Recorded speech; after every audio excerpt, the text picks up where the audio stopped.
we're going. But as we get started, this is the financing commitment contingency. In our new offer, they changed it from financing contingency to financing commitment contingency. And that's an important distinction. I think we all still call it the financing contingency, but it's now commitment, meaning it's commitment on, it's contingent on the loan commitment. And then we're going to talk about the appraisal contingency and using them together or not. So under the financing commitment contingency, we're in a situation now, obviously it's all over the news, but the rates are rising very quickly. And more so than it has been. It's been record low, 2.75 on that, and now we're up to over 7%. So you must, when you're working with your buyer, make sure that when they have the pre-approval form from their lender, you can check with the lender to find what the current rate is. Also ask that lender, how many days does he think it'll take to get the loan commitment? That certainly depends on the amount of activity. If it's very busy, underwriters are booked, it will take a little bit longer, sort of like 40 days, 35, 40 days. If there isn't that much activity and you can get the lenders can book an appraiser, it might be 25, 30 days, whatever. But ask them those two questions. What's the current rate and what's the number of days needed to put in your offer? And then make sure that when you put in the current rate that the lender talks about in the offer, put a little cushion on that, because the rates might raise from the time you wrote the offer to the time that the loan commitment is being considered. The seller will see that as a loop, as an out of the offer, if the actual rate goes higher than the rate that you have in the offer. So make sure that you add a little cushion to that rate. So if you're putting in 7.2, add a little cushion, maybe 7.3, just to cover your contract all the way through getting the loan commitment time. If you don't have a mortgage calculator, get one. Just go to the App Store. There are millions of them. But what they are able to do is do the arithmetic to find out what the monthly payment is based on the rate that you are looking for, based on the amortization, usually 30 years, over 30 years, and what the loan amount is. So it's calculated on the loan amount plus the rate plus the amortization. The calculator determines what the monthly payment would be. And remember, this monthly payment is just the principal of the loan and interest. Do not include taxes or insurance when you're calculating this monthly payment. And something else that in compliance that I really want you to pay attention to is make sure that you fill all the lines in this financing contingency. It can be otherwise construed to be an unenforceable contract if run into problems and your competency is called on the line. So make sure you fill in all the lines in the contingency. And now we'll shift actually to the contingency and see what it looks like. So you see it says financing commitment contingency. That's a new change. It's contingent on the buyer being able to obtain a written, and in this blank, you fill in the type of loan that they're going to get. Mostly it's conventional, but they may be going for a FHA or VA or an adjustable, but the type of loan goes on this line 249. So they're going to get this type of loan, first mortgage loan commitment as described below within, and as these are the number of days to get the loan commitment. And again, I would check with the lender. What are you running? 30 days, maybe you need longer, whatever. The financing selected shall be in the amount of not less than, and this is where you put the loan amount. if they are FHA or VA, they may not be putting any money down, and the loan amount would actually be the purchase price. Or if it's a conventional loan, most likely they're whatever amount they're putting down, 10%, 5%, 15%, 20%. You subtract that from the purchase price in your offer, and that is the loan amount. For term not less than 30 years, amortized over not less than 30 years, that's generally the case unless they're doing a 15-year. Initial monthly payments of principal and interest shall not exceed, and I'm sort of overwriting what was in this contingency before. This is where you put the monthly payment. Once you've calculated it on the mortgage calculator, you put in what they're going to be paying a month based on this loan amount. Buyer acknowledges that lender's required monthly payments may also include 1/12 of the estimated net taxes, hazard insurance, private mortgage insurance premiums. The mortgage shall not include a prepayment premium. And that's important. As I said, this is the loan amount you're going to put in should just be how much, the minus how much down they're putting, and the monthly payment is principal and interest only. Now this line 255, it says buyer agrees to pay discount points in the amount not to exceed. Most likely right now we're putting 0 and have been putting 0% there for a long time. Back when the rate was around 16%, 17, 18%. At that time, we would put in points because each point is buying down the actual rate. And when the rates were really high, the only way some buyers could even afford to get a loan was to pay cash up front, buy down the loan. So each percentage was a point. But right now, we're not that bad. If buyer is using multiple loan sources or obtaining construction loan or land contract financing, describe at lines 543, 551, or in an addendum attached. If they're doing a land contract, this is just an aside. You can say that the financing is using a land contract, but you as a real estate agent should never fill out a land contract form. That is meant to be filled out by an attorney or a banker. If the buyer is using a multiple loan sources or obtaining a buyer agrees to pay all customary loan and closing costs, wire fees, loan origination fees to promptly apply for a mortgage loan. That's an important little phrase in there, to promptly apply for a mortgage loan, and to provide evidence of application promptly upon the seller. The seller thinks your buyer is dragging his feet and hasn't locked in a mortgage loan at this point. You have to provide evidence that you have applied. Seller agrees to allow lender's appraiser access to the property. That's a very important little sentence. A lot of people don't necessarily see it, and but it's in there and it's part of the offer. Now, if the purchase price under this offer is modified, any financed amount, unless otherwise provided, shall be adjusted to the same percentage of the purchase price as in this contingency, and the monthly payments shall be adjusted. So you're putting in a loan amount based on the purchase price you're writing in your offer. If through counter offers back and forth that purchase price changes, this sentence, this phrase right here says that the numbers of this financing commitment contingency will adjust according to whatever purchase price ends up being the final one. So you don't have to go back and change the financing commitment contingency if the purchase price changes.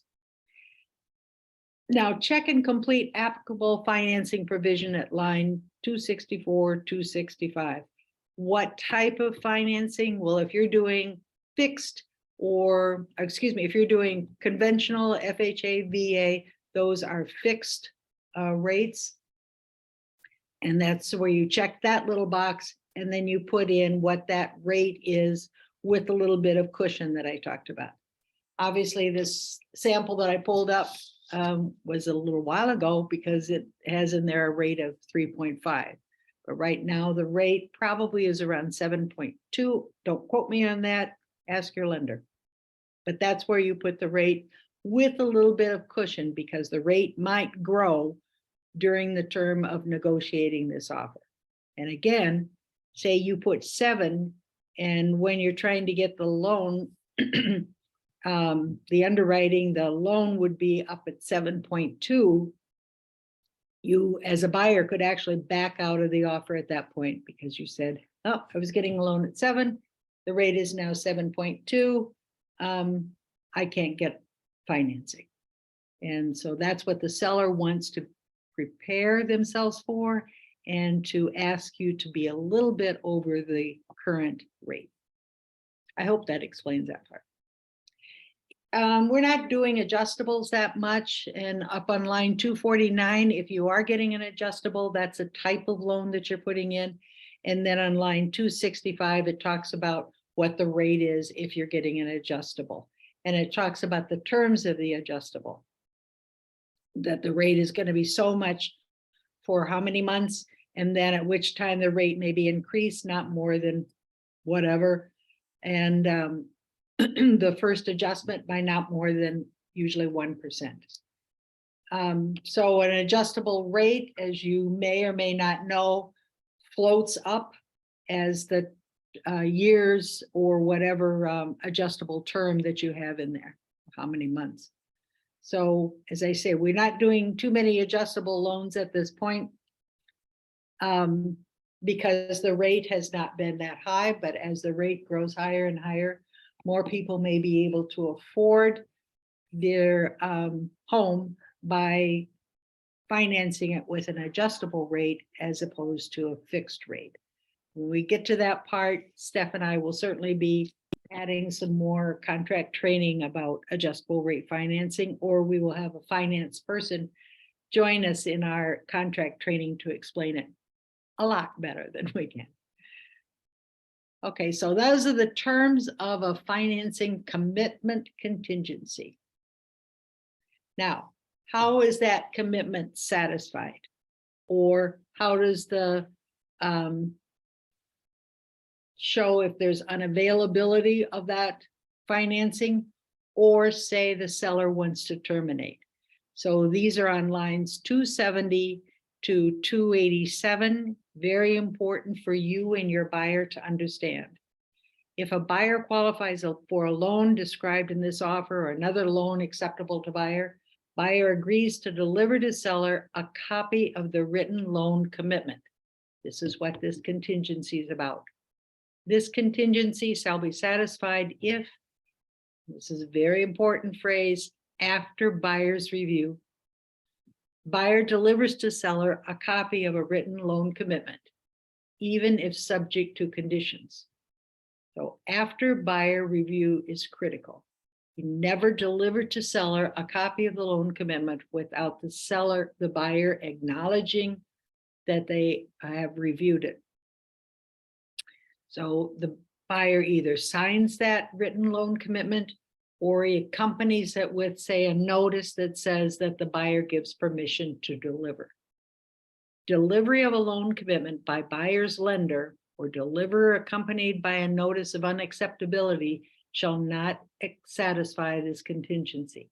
It has to go through permission to deliver by the buyer in order for it to be a delivered loan commitment. Any questions on that part? Steph and I get questions about this from agents, and it is a very critical part of the financing contingency. If you don't, yes, go ahead. Oh, so just to be clear, how, and if I miss this, forgive me, but how is it that we document, or that we document getting that permission, or what,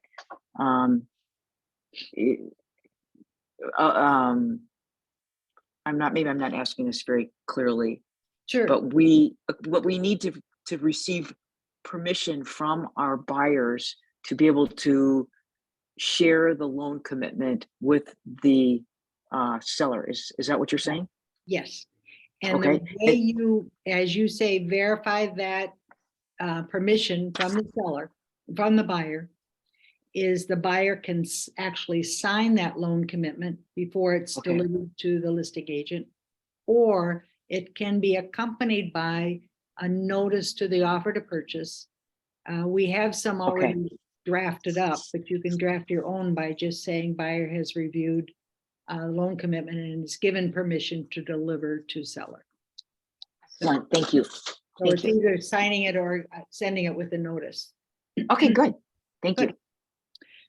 And then, you know, as we say over and over and over, anytime there's a caution, bold letters, anything in an offer to purchase, please zero in on this. It's important. A delivered loan, and this is the reason why you need a buyer's permission to deliver, because the delivered loan commitment may contain conditions. Buyer must yet satisfy to obligate the lender to provide the loan. So if you're not reading this carefully and your buyer isn't reading carefully and the loan commitment is sent on, here you've got it, you've been waiting for it, you get the loan commitment. But if you don't read the whole thing and read the part where it says conditions, you may be giving to the seller a waiver of the loan commitment contingency. So buyer understands that delivering the loan commitment, even with conditions on it, removes the financing commitment contingency for the offer, and it shifts the risk to the buyer if the loan is not funded.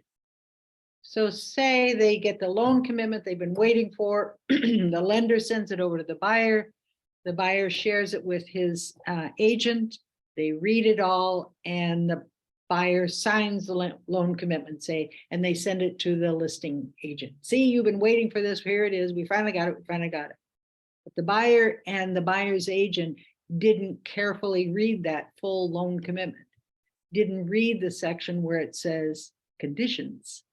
Say if that condition said upon appraised value meeting the loan purchase price, or upon selling the buyer's home, or many other things. Some are small, some are not a problem as being conditions easily satisfied before closing, but some may be very difficult or impossible for the buyer to remove, like selling their house or a loan, an appraisal that matches the purchase price. So read the conditions. Now, if the conditions are okay with the buyer, that he can meet those, then send it along. Send it along with the buyer's signature, or send it along with a notice saying, I give permission to deliver this. Now, the date that the loan commitment is due is very important. Sometimes agents will call and say, should I extend my loan commitment date? You know, it's coming up in 2 days and we still don't have it. The bank said it's coming pretty soon, but we still don't have it. Should we extend this? And I say, if you can, if the seller will allow an extension to the date that the loan commitment is due, it has to be done on an amendment, and it has to be agreed to by the seller and the buyer. But say the seller doesn't sign an extension and the loan commitment date is coming up in a couple of days. This is where the seller's termination rights kick in. If that loan commitment is not in on the deadline date on line 250, seller may terminate this offer if seller delivers a written notice of termination to the buyer prior to seller's actual receipt of a loan commitment from the buyer. So here's the scenario. The buyer has a loan commitment or a promise of a loan commitment coming soon, but they don't have it by the deadline date. The seller, if the seller has nothing else on his table, and he still wants to close on his house, may unilaterally extend the loan commitment date, day by day. Nothing has to be done in writing. It just all of a sudden goes from the date the loan commitment's due to post the loan commitment is due date. You're kind of going beyond the deadline. If the seller doesn't terminate the offer, that means the seller is patiently waiting for your buyer to get his loan commitment in. But the seller does have unilateral rights to, at any point in time beyond the deadline date, to actually deliver a written notice of termination and end this contract. So you're taking a risk. You want to extend it if it's coming in a little late. If the seller doesn't extend it, but is willing to sort of float the days without terminating the contract, that's a risk you can take. But this is something that becomes a problem with the financing commitment contingency to get that date in time.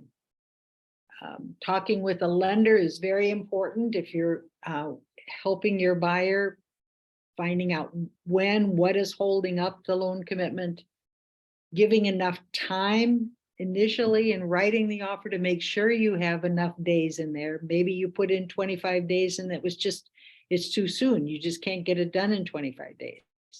But the idea is to give it as much time as you possibly can and try to get that loan commitment free of any scary conditions for your buyer over to the seller. Now you get to the part where maybe the lender now says to your buyer, you know, the reason your loan commitment is late is because the underwriter just can't approve it. You know, you bought a new car, there are new things coming up, or the rate went up and you can't cover it. It's unavailable at this point. If it gets to that point and the financing commitment is not available on the terms stated in this offer, and the buyer has not already delivered a loan commitment or for other financing to the seller, the buyer shall promptly deliver two things that are incredibly important: a written notice to the seller of the same, including copies of the lender's rejection letter and other evidence of unavailability.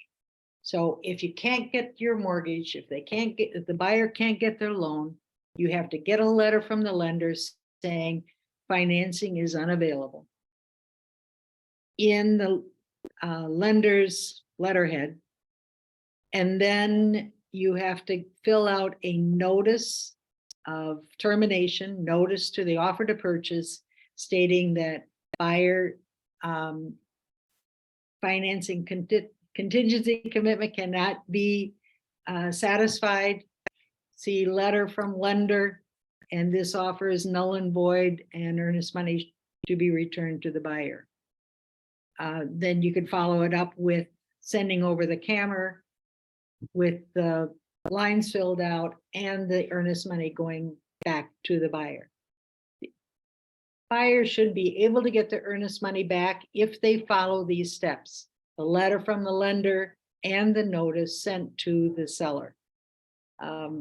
Because it's a contingency that he had in the offer to protect him, he finds out that that contingency cannot be met, and he is getting out of the offer based on the contingency, not on breaching the offer. So when you're in these situations, a lot of times you'll give Steph or me a call, but please make sure that you are following the words right here in the financing commitment contingency that explain what happens and how it happens. Either satisfaction of the financing, or termination by the seller, or unavailability by the buyer. Any questions at this point about the financing commitment contingency? Y'all good? So now we go to the appraisal contingency. Now let me just bring out a general topic here. there's been some confusion, and I think I added to some of it, that reminding agents that there is an appraisal when you get a financing commitment contingency. Part of the underwriting, part of the approval of the loan includes an appraisal that the lender orders and is done on the value of the house. So in the situations that we've been in the last couple of years where it was highly competitive, multiple offers, the last thing that a seller wanted to see was additional contingencies on these offers coming in for him to pick the one that he wants. So the fewer contingencies you had, the more rate of success you would get on having your offer accepted. So I was saying, if you don't need to know the actual appraised value of the property at the purchase price, and that it is not important to the buyer that the property will appraise at the purchase price, he wants to be in the ballpark, but that he wants to be able to escape the contract if the property does not appraise, or work with the seller if the property does not appraise. This is the reason why you added appraisal contingency. And in today's market, with a little more leniency in the competition, I think it's important to add the appraisal contingency to the financing contingency. Because here's the situation. With just the financing contingency in the offer, that does not automatically create an appraisal contingency. The lender may or may not write a letter of unavailable financing based on only a low appraisal.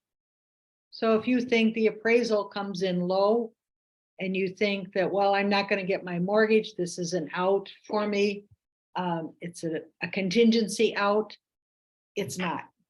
Because the lender may say, yeah, the appraisal's a little bit low, but we're still going to give you the loan. So the buyer no longer has that escape by it not appraising at purchase price, and he will have to continue to stay with the lender and go to closing, because the lender is still going to give him the loan, even if the appraisal comes in a little low. So you don't have that absolute protection about the value of the property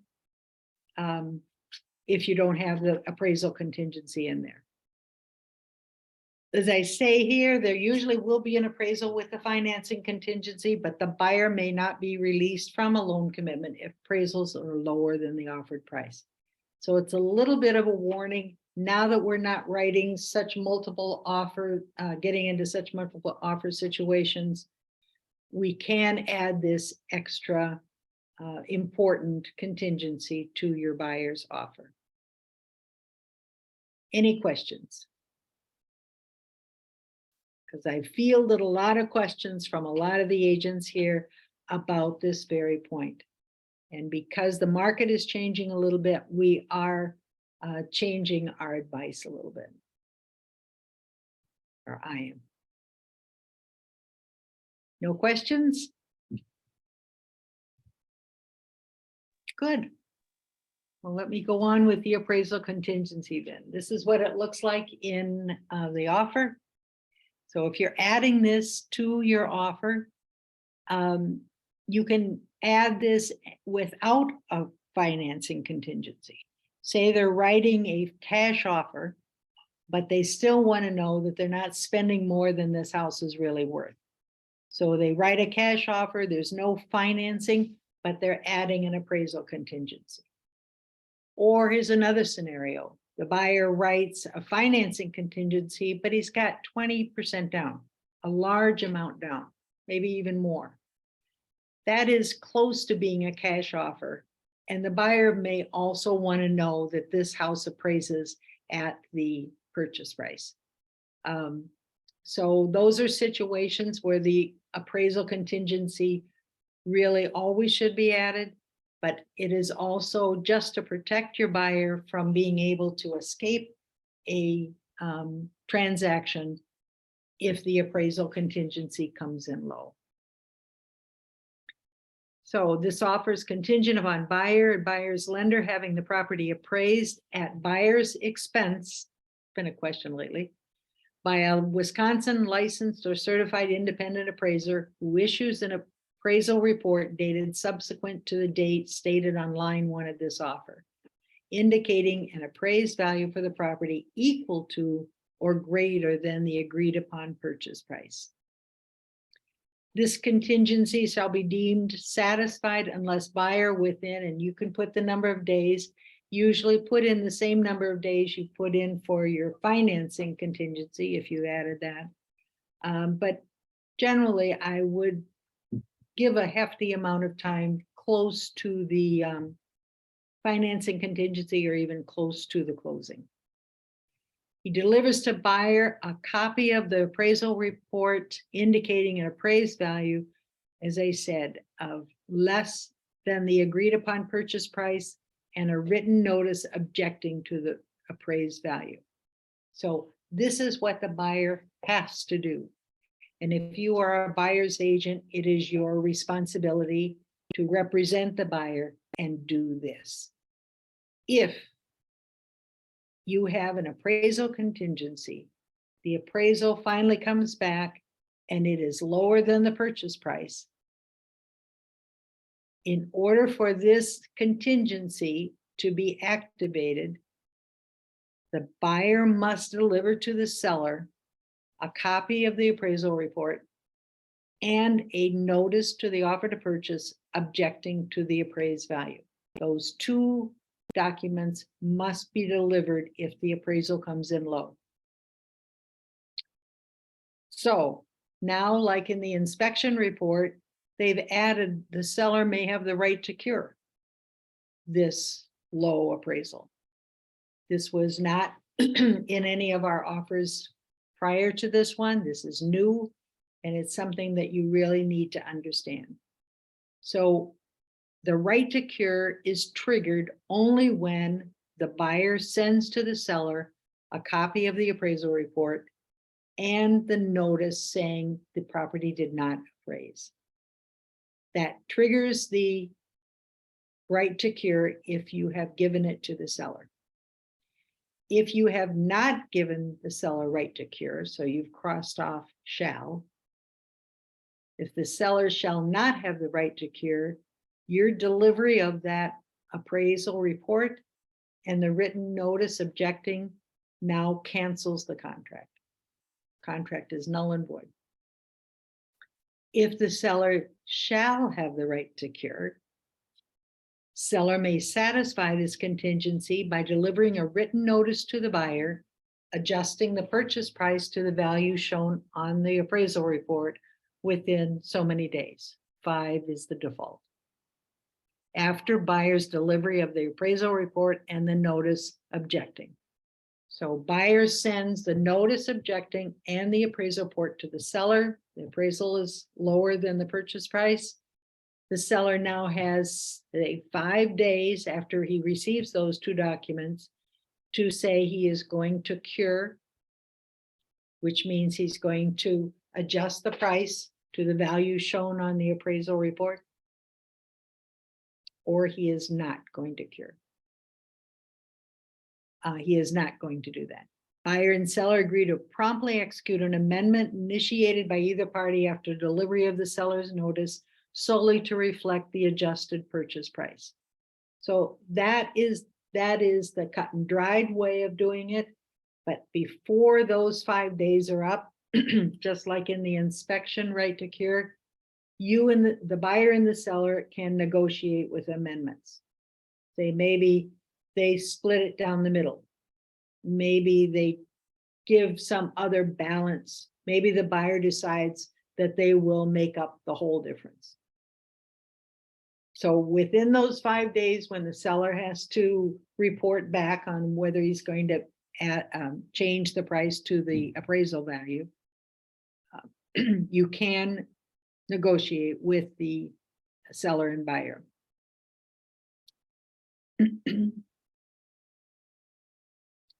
If you do agree, they are saying you must immediately execute an amendment signed by both parties to reflect the new price. Now, this offer is null and void, though, if the buyer makes a timely delivery of the notice objecting to the appraised value and the written appraisal report, and the seller does not have the right to cure. Deal's done. Or number two, seller has the right to cure, but seller delivers a written notice to the seller, seller delivers a written notice that the seller will not adjust the purchase price. Remember, that has to be on a written notice from the seller. Or seller doesn't respond at all, does not timely deliver a written notice adjusting the purchase price to the value shown on the report. So if he ignores it or sends a notice saying he is not going to adjust the purchase price, this offer is null and void. Any questions about the right to cure on the appraisal report? This is why this contingency is more protection for your buyer. As I said, when we were in highly competitive market and there were multiple offers on the table, the last thing you needed to do was add another contingency. But now that that market has loosened up, it's an important contingency, and it gives the buyer this out, escape from the offer if the appraisal comes in low. We might not get that with just the financing. Okay, everybody got it? Just some points about giving the seller the right to cure the appraisal. If the appraisal report is lower than the purchase price, the notice of termination and appraisal report must be timely delivered. It's got to be within that time period that you put in the offer. Within the days on line 312, 313 in the residential offer to purchase. This is what triggers the right to cure. But it's got to be within that time frame that you said that you would approve the appraisal. If the seller has been given the right to cure, the seller has so many days, and I said 5 if left blank, to elect to cure the difference. However, if the seller has not been given the right to cure, or the seller elects not to cure, this notice of termination and copy of the appraisal report, delivery of these documents makes the offer null and void. So it is layered. It is a little complicated. It is something that may be a little difficult to explain to some buyers, but you must have a strong handle on these lines in the financing contingency and financing commitment contingency and in the appraisal contingency to be able to serve your client, the buyer, in the best possible way. Now, this does not mean, and I've added a little bit before, that you cannot be negotiating a low appraisal with amendments. You can still, within a timely manner, within these required dates, you can still throw amendments back and forth at each other. But remember, these amendments have to be signed by both parties. Make sure that you put a deadline on those amendments, what time you want the buyer or seller to respond, what date, because the timing is important. It has to be within that window that you can negotiate. But if they are not mutually agreed, the buyer may not get their financing or have to go to closing, making up the difference of the lender. So caution, the buyer should not deliver the loan commitment if there are conditions like the appraisal. So if you don't have an appraisal contingency in your offer, but you have a financing commitment contingency, it doesn't mean that you also cannot negotiate with the buyer, with the seller, with amendments. You might even ask to have another appraisal done. Agents can talk to the appraisers. The lenders cannot talk to the appraisers. You can order a new appraisal. A seller can come back and say, and I'll go back in here, in the financing contingency, you'll notice under unavailability that the buyer shall promptly deliver written notice to seller of the same copy, including copies of lender, and then there's a little parentheses, S. Rejection letter, S. That means if you're negotiating and the offer came in low and you're saying to the seller, well, sorry, I can't get my financing because the appraisal was low. They'll say, well, that little S means I can ask you to get another appraisal. And then you have to give me another letter from a lender saying you can't be met. So you either cross those little S's out, but you could be subject to having to get another lenders. Any questions based on any of this? Joan, this is Jean. Sorry, Yeah. I was multitasking at that second. Where are the S's that we should cross out if we don't want to have a situation where the seller could say, get another appraisal, get another lender? Right there under financing commitment unavailability. Oh, got it. So Buyer so shall last line. promptly deliver. Yeah. Yep. Okay. All right. Line 286. Yeah. Got it. Thank you so much. Sure. Any other questions?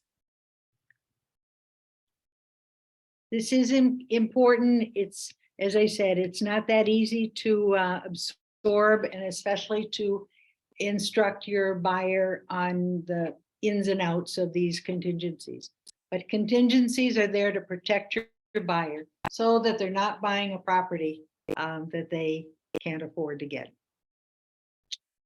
So if there are no more questions, I'll say have a good day and make sure that you give Steph and me a call whenever you have a question. We appreciate the calls. Okay. Thank Thank you. you, Joan. Very helpful. Thank you. Bye-bye. Bye.